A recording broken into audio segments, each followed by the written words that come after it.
Welcome to the Sagebrush Trail. Stories of the West, from the prairies to the Yukon. I'm Mardell, reading Riders of the Purple Sage by Zane Grey.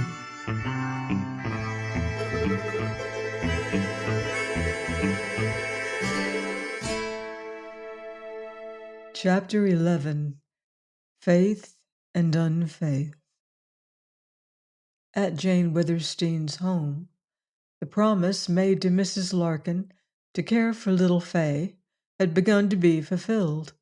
Like a gleam of sunlight through the cottonwoods was the coming of the child to the big gloomy house of Withersteen. The big silent halls echoed with childish laughter. In the shady court, where Jane spent many of the hot July days, Fay's tiny feet pattered over the stone flags and splashed in the amber stream. She prattled incessantly. What difference, Jane thought, a child made in her home. It had never been a real home, she discovered. Even the tidiness and neatness she had so observed, and upon which she had insisted to her women, became, in the light of Fay's smile, habits that now lost their importance. Fay littered the court with Jane's books and papers, and other toys her fancy improvised, and many a strange craft went floating down the little brook. And it was owing to Fay's presence that Jane Withersteen came to see more of Lassiter. The writer had, for the most part, kept to the sage. He rode for her, but he did not seek her except on business, and Jane had to acknowledge in pique that her overtures had been made in vain. Fay, however, captured Lassiter the moment he first laid eyes on her. Jane was present at the meeting, and there was something about it which dimmed her sight and softened her towards this foe of her people. The rider had clanked into the court, a tired yet wary man, always looking for the attack upon him that was inevitable and might come from any quarter, and he had walked right upon little Fay. The child had been beautiful, even in her rags and amid the surroundings of the hovel and the sage. But now, in a pretty white dress, with her shining curls brushed and her face clean and rosy, she was lovely. She left her play and looked up at Lassiter. If there was not an instinct for all three of them in that meeting, an unreasoning tendency toward a closer intimacy, then Jane Withersteen believed she had been subject to a queer fancy. She imagined any child would have feared Lassiter, and Fay Larkin had been a lonely, solitary elf of the sage, not at all an ordinary child, and exquisitely shy with strangers. She watched Lassiter with great, round, grave eyes, but showed no fear. The rider gave Jane a favorable report of cattle and horses, and as he took the seat to which she invited him, little Fay edged as much as half an inch nearer. Jane replied to his look of inquiry and told Fay's story. The rider's gray, earnest gaze troubled her. Then he turned to Fay and smiled in a way that made Jane doubt her sense of the true relation of things. How could Lassiter smile so at a child when he had made so many children fatherless? But he did smile, and to the gentleness she had seen a few times, he added something that was infinitely sad and sweet. Jane's intuition told her that Lassiter had never been a father, but if life ever so blessed him, he would be a good one. Fay also must have found that smile singularly winning, for she edged closer and closer, and then, by way of feminine capitulation, went to Jane, from whose side she bent a beautiful glance upon the rider. Lassiter only smiled at her.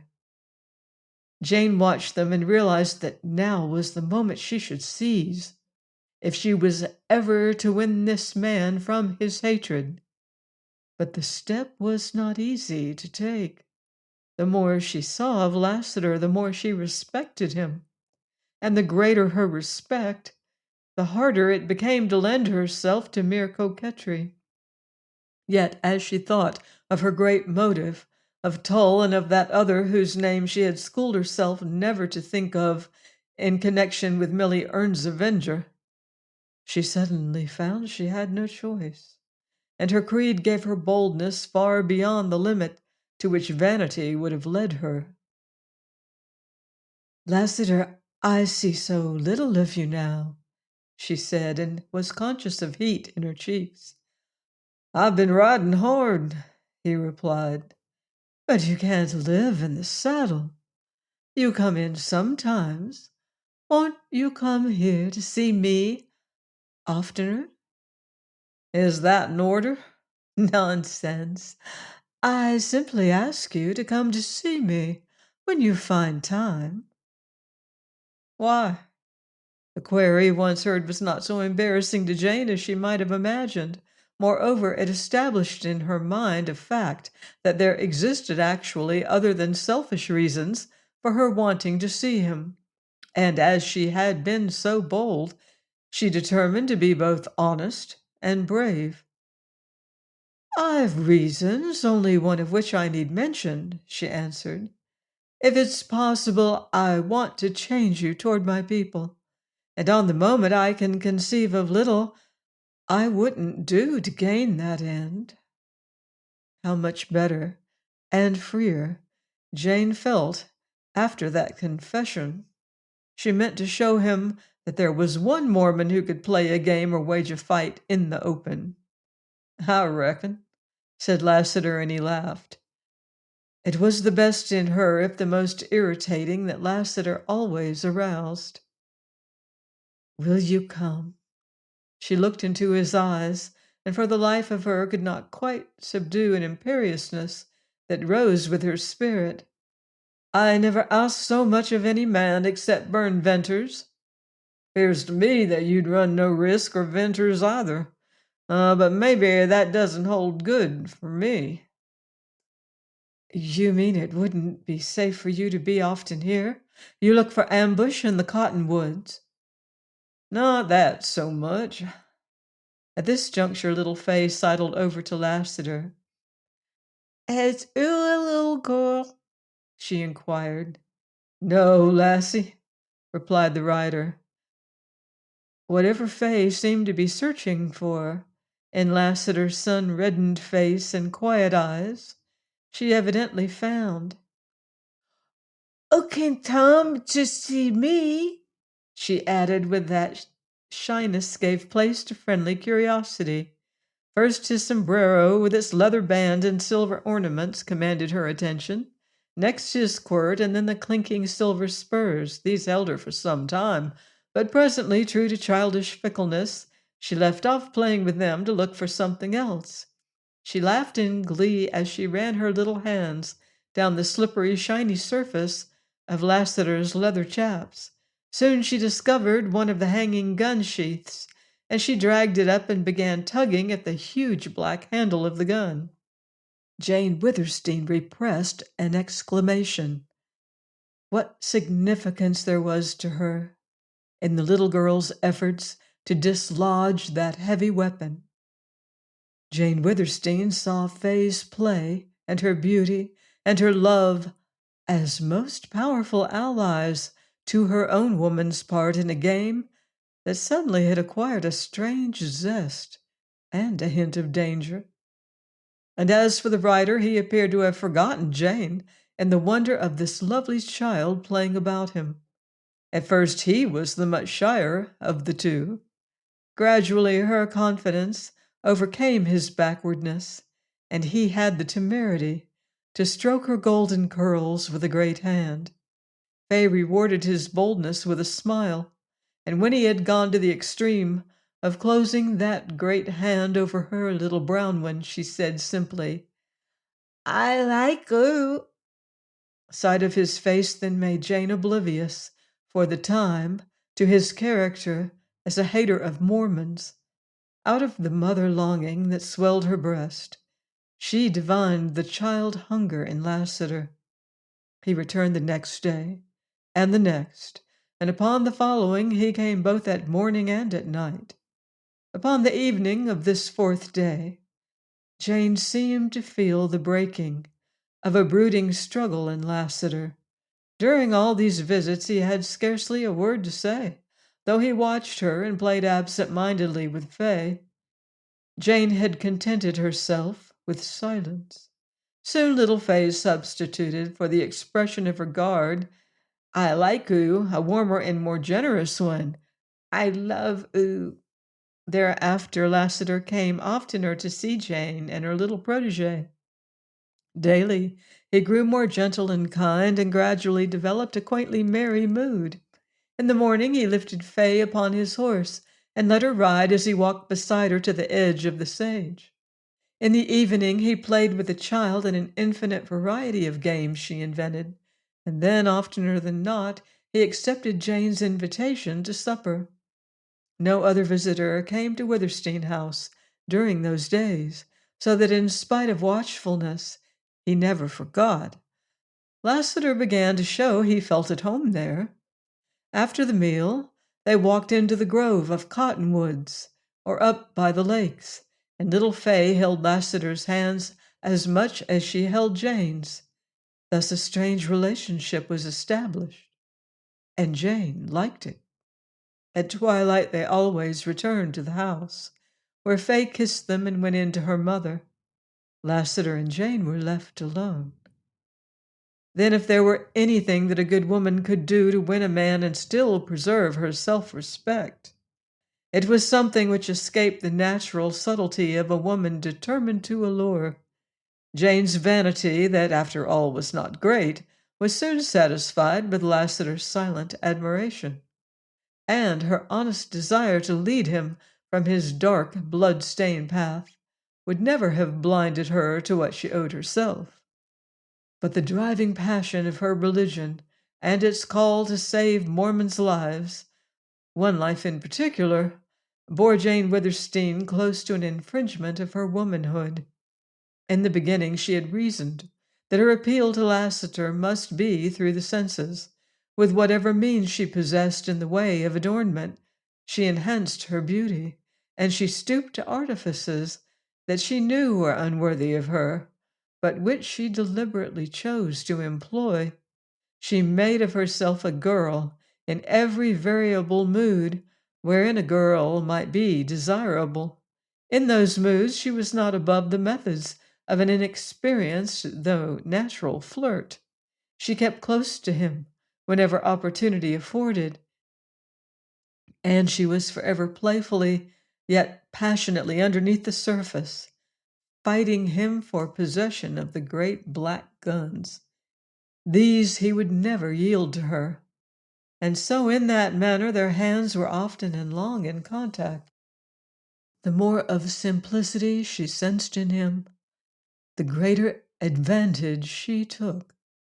She had a trick of changing, and it was not altogether voluntary, from this gay, thoughtless, girlish coquettishness to the silence and the brooding, burning mystery of a woman's mood.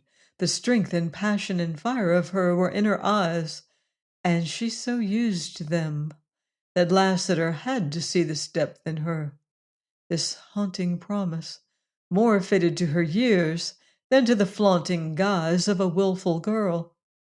The July days flew by. Jane reasoned that if it were possible for her to be happy during such a time, then she was happy. Little Fay completely filled a long, aching void in her heart. In the fettering the hands of this Lassiter, she was accomplishing the greatest good of her life. And to do good, even in a small way, rendered happiness to Jane Withersteen. She had attended the regular Sunday services of her church. Otherwise, she had not gone to the village for weeks.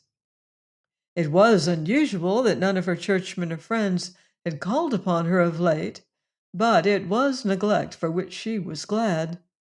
Judkins and his boy riders had experienced no difficulty in driving the white herd, so these warm July days were free of worry, and soon Jane hoped she had passed the crisis, and for her to hope was presently to trust, and then to believe. She thought often of Venters, but in a dreamy, abstract way. She spent hours teaching and playing with little Fay, and the activity of her mind centered around Lassiter. The direction she had given her will seemed to blunt any branching off of thought from that straight line. The mood came to obsess her. In the end, when her awakening came, she learned that she had builded better than she knew. Lassiter, though kinder and gentler than ever, had parted with his quaint humor and his coldness and his tranquillity to become a restless and unhappy man, whatever the power of his deadly intent toward the Mormons. That passion now had a rival, the one equally burning and consuming. Jane Withersteen had one moment of exultation before the dawn of a strange uneasiness. What if she had made of herself a lure at tremendous cost to him and to her, and all in vain? That night in the moonlit grove, she summoned all her courage, and turning suddenly in the path, she faced Lassiter and leaned close to him so that she touched him, and her eyes looked up to his. "Lassiter, will you do anything for me?"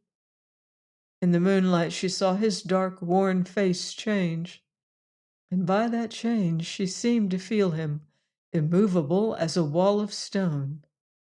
Jane slipped her hands down to the swinging gun sheaths, and when she had locked her fingers around the huge cold handles of the guns, she trembled as with a chilling ripple over all her body. "May I take your guns?" "Why?" he asked, and for the first time to her, his voice carried a harsh note. Jane felt his hard, strong hands close round her wrists. It was not wholly with intent that she leaned toward him, for the look of his eyes and the feel of his hands made her weak. "It's no trifle, no woman's whim. It's deep as my heart. Let me take them." "Why?" "I want to keep you from killing more men, Mormons. You must let me save you from more wickedness, more wanton bloodshed." Then the truth forced itself falteringly from her lips. "You must let me, help me to keep my vow to Millie Erne. I swore to her, as she lay dying, that if ever anyone came here to avenge her, I swore I would stay his hand. Perhaps I alone can save the man who, oh, Lassiter, I feel that I can't change you. Then soon you'll be out to kill, and you'll kill by instinct, and among the Mormons you kill will be the one who... Lassiter, if you care a little for me, let me, for my sake, let me take your guns." As if her hands had been those of a child, he unclasped their clinging grip from the handles of his guns, and pushing her away, he turned his gray face to her in one look of terrible realization, and then strode off into the shadows of the cottonwoods.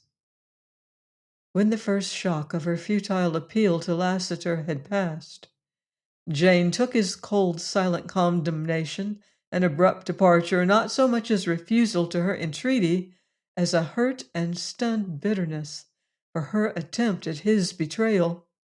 Upon further thought and slow consideration of Lassiter's past actions, she believed he would return and forgive her.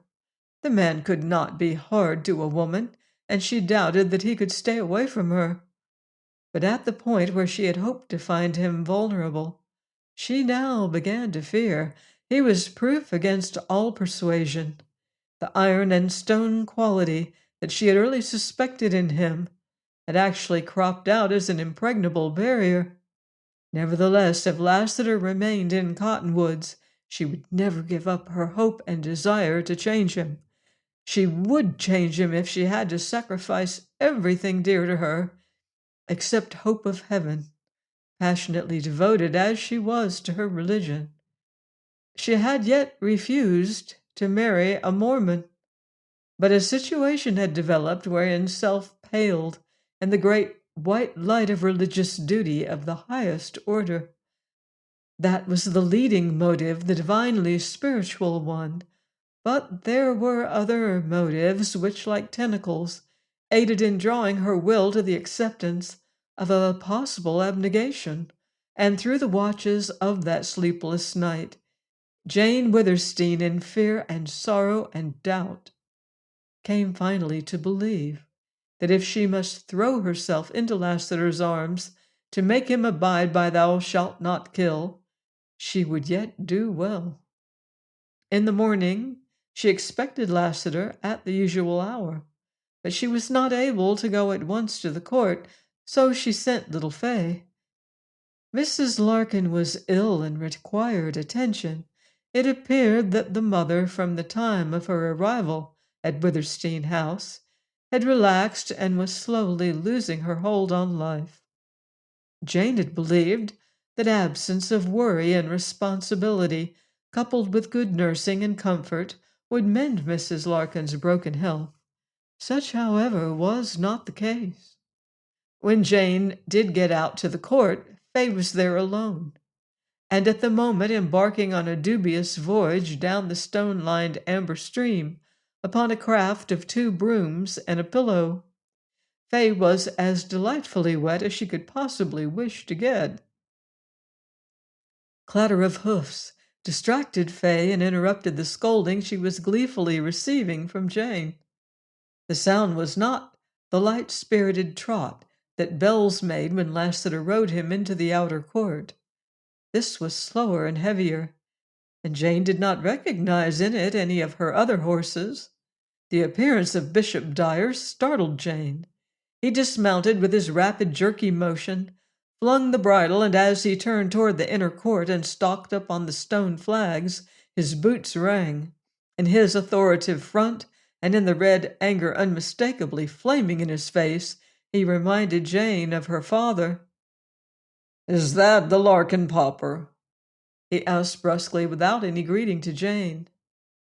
"It's Mrs. Larkin's little girl," replied Jane slowly. "I hear you intend to raise the child." "Yes." "Of course you mean to give her Mormon bringing up." "No." His questions had been swift. She was amazed at a feeling that someone else was replying for her. "I've come here to say a few things to you." He stopped to measure her with stern, speculative eye. Jane Withersteen loved this man. From earliest childhood she had been taught to revere and love bishops of her church, and for 10 years Bishop Dyer had been the closest friend and counselor of her father, and for the greater part of that period her own friend and scriptural teacher. Her interpretation of her creed and her religious activity and fidelity to it, her acceptance of mysterious and holy Mormon truths, were all invested in this bishop. Bishop Dyer, as an entity, was next to God. He was God's mouthpiece to the little Mormon community at Cottonwoods. God revealed himself in secret to this mortal. And Jane Withersteen suddenly suffered a paralyzing affront to her consciousness of reverence by some strange, irresistible twist of thought, wherein she saw this bishop as a man.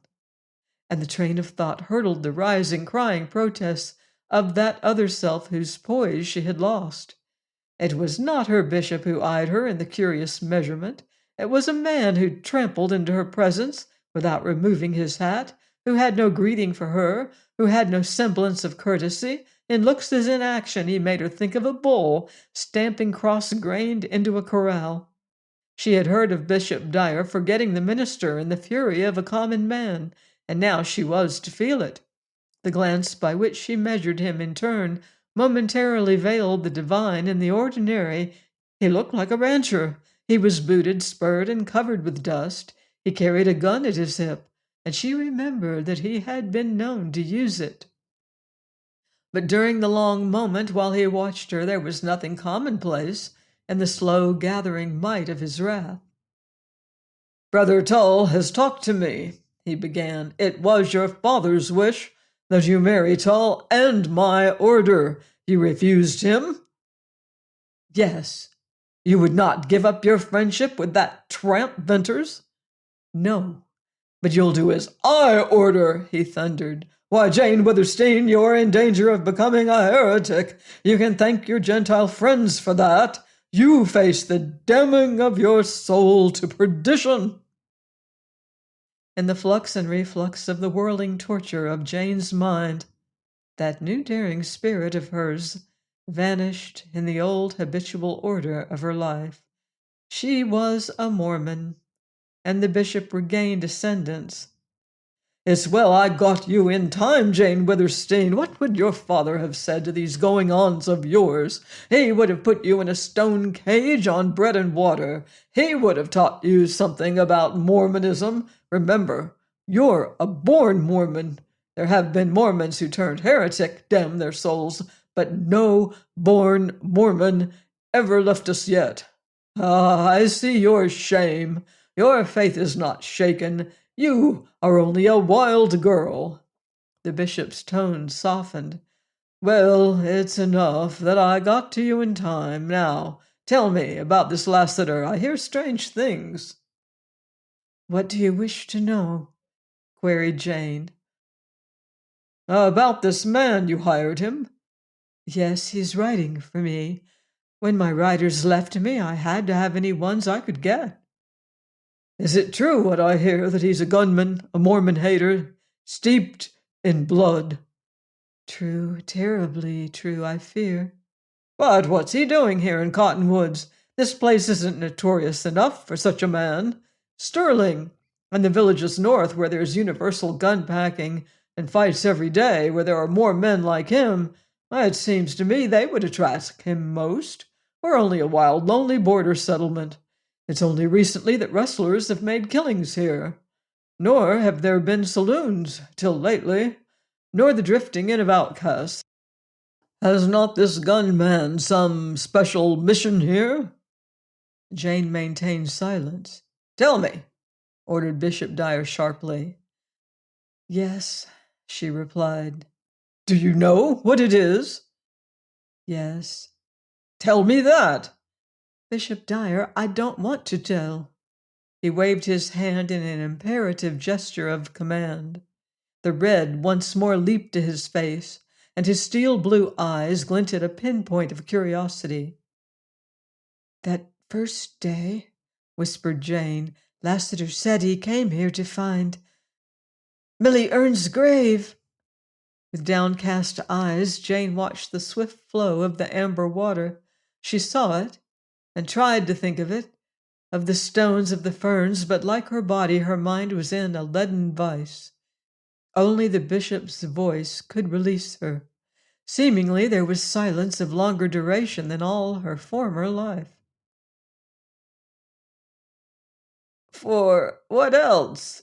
When Bishop Dyer's voice did cleave the silence, it was high, curiously shrill, and on the point of breaking. It released Jane's tongue, but she could not lift her eyes. To kill the man who persuaded Millie Ern to abandon her home and her husband and her God. With wonderful distinctness, Jane Withersteen heard her own clear voice. She heard the water murmur at her feet and flow on to the sea. She heard the rushing of all the waters in the world. They filled her ears with low, unreal murmurings. These sounds that deadened her brain and yet could not break the long and terrible silence. Then from somewhere, from an immeasurable distance, came a slow, guarded, clanking step. Into her it shot electrifying life. It released the weight upon her numbed eyelids.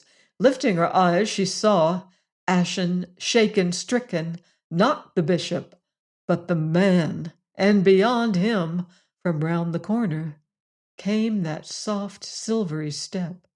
A long black boot with a gleaming spur swept into sight, and then Lassiter. Bishop Dyer did not see, did not hear. He stared at Jane in the throes of sudden revelation. Ah, I understand, he cried in hoarse accents.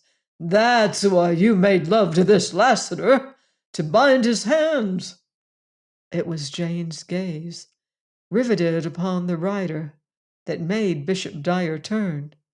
Then clear sight failed her. Dizzily, in a blur, she saw the bishop's hand jerk to his hip. She saw a gleam of blue and spout of red. In her ears burst a thundering report. The court floated in darkening circles around her, and she fell into utter blackness. The darkness lightened, turned to a slow drifting haze, and lifted. Through a thin film of blue smoke, she saw the rough-hewn timbers of the court roof. A cool, damp touch moved across her brow. She smelled powder, and it was that which galvanized her suspended thought. She moved to see that she lay prone upon the stone flags, with her head on Lassiter's knee, and he was bathing her brow with water from the stream. The same swift glance, shifting low, brought into range of her sight a smoking gun and splashes of blood. "Oh," she moaned, and was drifting, sinking again into darkness, when Lassiter's voice arrested her. "It's all right, Jane, it's all right." "Did you kill him?" she whispered. "Who? That fat party who was here? No, I didn't kill him." "Oh, Lassiter." "Say, it was queer for you to faint. I thought you were such a strong woman, not faintish like that. You're all right now, only some pale. I thought you'd never come to. But I'm awkward round women folks. I couldn't think of anything." "Lassiter, the gun, the blood." "So that's troubling you. I reckon it needn't. You see, it was this way. I come round the house and seen that fat party and heard him talking loud. Then he seen me, and very impolite, go straight for his gun. He oughtn't have tried to throw a gun on me, whatever his reason was, for that's meeting me on my own grounds. I've seen running molasses that was quicker'n him. Now, I didn't know who he was, visitor or friend or relation of yours, though I seen he was a Mormon all over, and I couldn't get serious about shooting, so I winged him, put a bullet through his arm as he was pulling at his gun, and he dropped the gun there, a little blood. I told him he'd introduced himself sufficient and to please move out of my vicinity. And he went." Lassiter spoke with a slow, cool, soothing voice in which there was a hint of levity, and his touch as he continued to bathe her brow was gentle and steady. His impassive face and the kind gray eyes further stilled her agitation. "He drew on you first, and you deliberately shot to cripple him. You wouldn't kill him. You, Lassiter?" "That's about the size of it." Jane kissed his hand. All that was calm and cool about Lassiter instantly vanished. "Don't do that. I won't stand it, and I don't care a damn who that fat party was." He helped Jane to her feet and to a chair. Then, with the wet scarf he had used to bathe her face, he wiped the blood from the stone flags, and picking up the gun, he threw it upon a couch. With that he began to pace the court, and his silver spurs jangled musically, and the great gun sheath softly brushed against his leather chaps.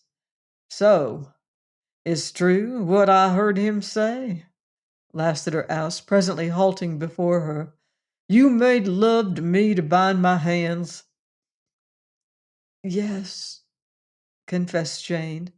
It took all her woman's courage to meet the gray storm of his glance. "All these days that you've been so friendly and like a pardner. All these evenings that have been so bewildering to me. Your beauty and the way you looked and came close to me. They were women's tricks to bind my hands?" "Yes. And your sweetness that seems so natural. And your throwing little Fay and me so much together to make me love the child. All that was for the same reason?" "Yes." Lassiter flung his arms, a strange gesture for him. Maybe it wasn't much in your Mormon thinking for you to play that game, but to ring the child in, that was hellish. Jane's passionate, unheeding zeal began to loom darkly. Lassiter, whatever my intention in the beginning, Faye loves you dearly, and I've grown to like you. That's powerful kind of you now, he said. Sarcasm and scorn made his voice that of a stranger. And you sit there and look me straight in the eyes. You're a wonderful, strange woman, Jane Witherstein. I'm not ashamed, Lassiter. I told you I'd try to change you. Would you mind telling me just what you tried? I tried to make you see beauty in me and be softened by it. I wanted you to care for me so that I could influence you. It wasn't easy.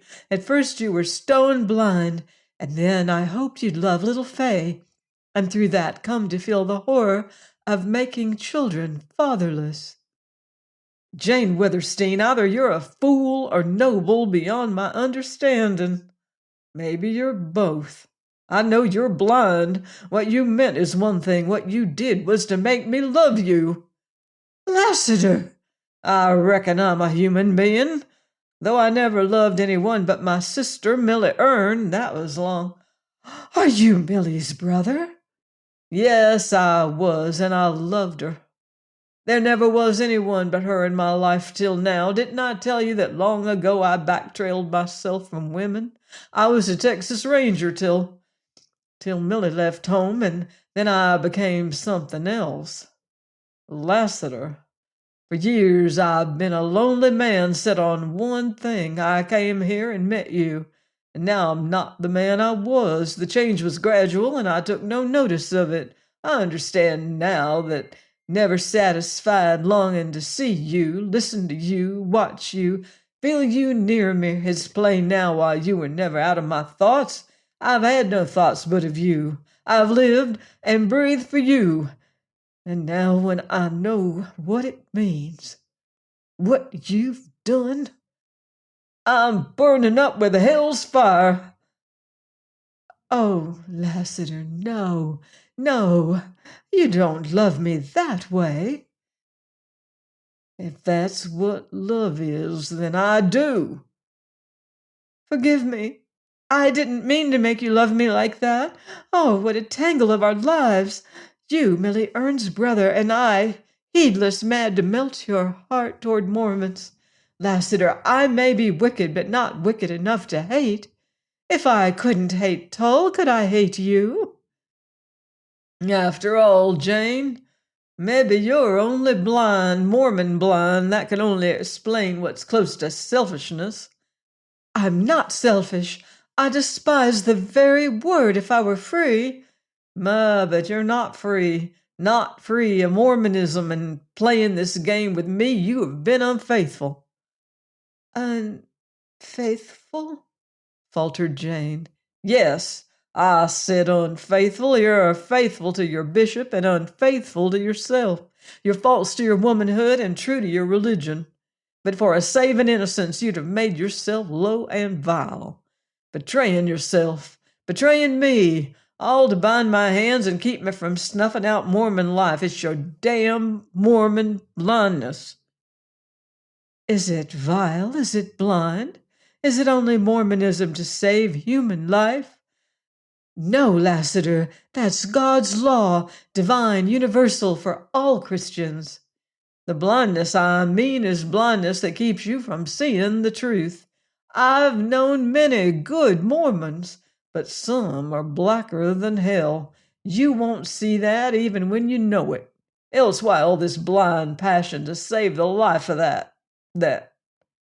Jane shut out the light, and the hands she held over her eyes trembled and quivered against her face. Blind. Yes, and let me make it clear and simple to you. Lassiter went on, his voice losing its tone of anger. Take, for instance, that idea of yours last night when you wanted my guns. Oh, it was good and beautiful and showed your heart, but why, Jane, it was crazy. Mind, I'm assuming that life to me is the sweetest to any other man, and to preserve that life is each man's first and closest thought. Now, where would any man be on this border without guns? Where especially would Lassiter be? Well, I'd be under the sage, with thousands of other men now living, and sure better men than me. Gun packing in the West since the Civil War has grown into a kind of moral law. And out here on this border, it's the difference between a man and something not a man. Now look what you're taking Venture's guns from him, all but made him. Why, your churchmen carry guns. Tull has killed a man and drawed on others. Your bishop has shot half a dozen men, and it wasn't through prayers of his they recovered. And today he'd have shot me if he'd been quick enough on the draw. Could I walk or ride down into Cottonwoods without my guns? This is a wild time, Jane Witherstein, this year of our Lord 1871. No time for a woman, exclaimed Jane brokenly. Oh, Lassiter, I feel helpless, lost, and don't know where to turn. If I am blind, then I need someone, a friend. You, Lassiter, more than ever. Well, I didn't say nothing about going back on you, did I? Join me next time for another exciting chapter of Riders of the Purple Sage by Zane Grey, here on the Sagebrush Trail.